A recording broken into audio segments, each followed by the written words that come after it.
رسول اللہ صلی اللہ علیہ وسلم کے بعد صحابہ کرام کے بعد تابعین کے بعد تبع تابعین، پھر ائمہ، مفسرین، محققین، پھر آخر میں اولیاء کرام۔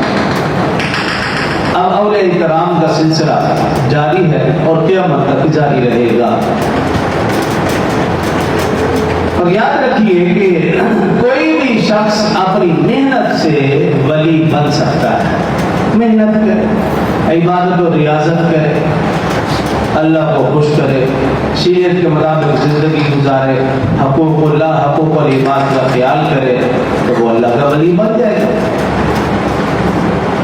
لیکن ولی کی تعریف جو حضرت علی حجویری رحمہ اللہ نے اپنی کتاب کشف المحجوب میں لکھی ہے، حضرت علی حجویری رحمہ اللہ اپنی کتاب کشف المحجوب میں جو ولی کی تعریف لکھتے ہیں وہ یہ کہ ولی وہ ہے کہ جس کے قول، فعل، عمل، اٹھنا بیٹھنا، چلنا پھرنا، کھانا پینا سب کچھ شریعت مطہرہ کے مطابق ہو۔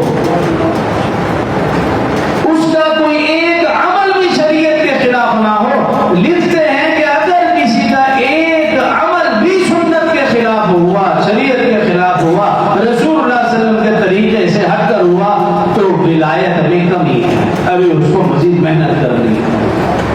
یہ ولی کی سب سے بڑی تعریف انہوں نے کی کہ اس کا کوئی عمل خلاف سنت نہ ہو، کوئی قول خلاف سنت نہ ہو، صبح سے لے کر شام تک کھانا پینا چلنا پھرنا سب کچھ رسول اللہ صلی اللہ علیہ وسلم کے طریقے کے مطابق ہو، شریعت کے مطابق ہو، یہ اللہ کا ولی ہے۔ اور اولیاء کرام رحمہ اللہ نے بڑی محنتیں فرمائی ہیں۔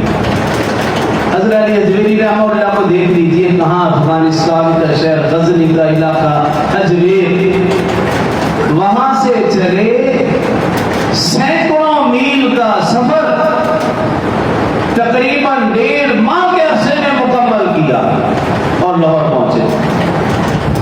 اور حکم کس نے دیا؟ حضرت ابو الفضل رحمہ اللہ، ان کے استاد، ان کے پیر، ان کے شیخ، انہوں نے حکم دیا کہ تم لاہور جاؤ اور وہاں جا کر لوگوں کو تبلیغ کرو۔